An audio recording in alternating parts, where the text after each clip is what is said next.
Myanmar में एक शक्तिशाली भूकंप ने शुक्रवार यानी 28 मार्च को दक्षिण पूर्व एशिया को हिलाकर रख दिया है।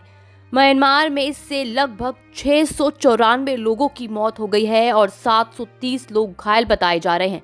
वहीं सैकड़ों इमारतें गिर गई हैं, जिसकी वजह से सैकड़ों लोग बेघर हो गए हैं। म्यांमार के सैन्य शासन ने आधिकारिक तौर पर 694 मौतें और 730 घायलों की पुष्टि की है, लेकिन मौतों का आंकड़ा और भी बढ़ सकता है और घायलों का भी आंकड़ा और बढ़ सकता है। वहीं दूसरी ओर म्यांमार की मदद के लिए भारत आगे आया है। म्यांमार में भारत के अलावा चीन और रूस ने भी मदद भेजी है, लेकिन भारत सबसे पहले आगे आया। सूत्रों ने बताया कि भारत ने 29 मार्च को भूकंप प्रभावित म्यांमार को एक सैन्य परिवहन विमान में करीब 15 टन राहत सामग्री भेजी। उन्होंने बताया कि भारतीय वायुसेना का C-130J विमान जल्द ही हिंडन वायुसेना स्टेशन से म्यांमार के लिए उड़ान भरेगा। आप तस्वीरों में देख सकते हैं, सामान लोड हो रहा है। राहत सामग्री में क्या चीजें शामिल हैं, आइए उस पर भी नजर डालते हैं। सूत्रों ने बताया कि भेजी जा रही राहत सामग्री में टेंट, स्लीपिंग बैग, कंबल, खाने के लिए तैयार भोजन, water purifier, solar lamp, generator set और आवश्यक दवाएं शामिल हैं। बता दें कि 7.2 तीव्रता की भूकंप के झटकों ने म्यांमार और पड़ोसी थाईलैंड में क्षति और दहशत पैदा कर दी है।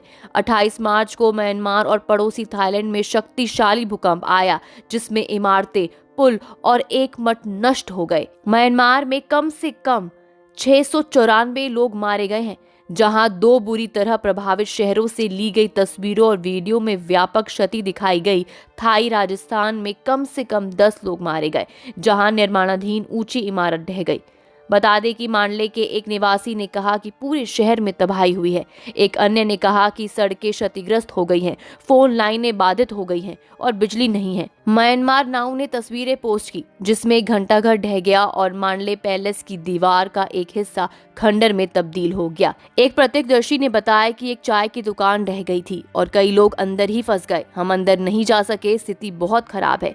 ताउंगा में एक व्यक्ति ने कहा कि हम मस्जिद में नमाज पढ़ रहे थे जब भूकंप के झटके शुरू हुए।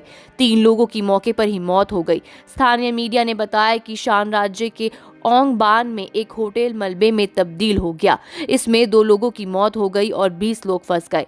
सरकारी प्रसारक MRTV के मुताबिक राजधानी नेपिटाओ के एक अस्पताल में हुई मौतें भी इसमें शामिल हैं। इस क्षेत्र के बड़े पैमाने पर हाथाहाथ होने की संभावना है। यहाँ के डॉक्टरों ने बताया कि भूकंप से मांडले में एक मस्जिद ढह गई। उस दौरान वहाँ काफी लोग मौजूद थे। उसी शहर में एक यूनिवर्सिटी की बिल्डिंग में भी आग लग गई। थाईलैंड के बैंकॉक में एक निर्माणाधीन 33 मंजिला इमारत भूकंप के कारण ढह गई। इमारत गिरने से आसपास के इलाकों में भारी धूल और मलबा फैल गया। बैंकॉक में लोग भागते हुए दिखाई दिए और राहत कार्य जारी है।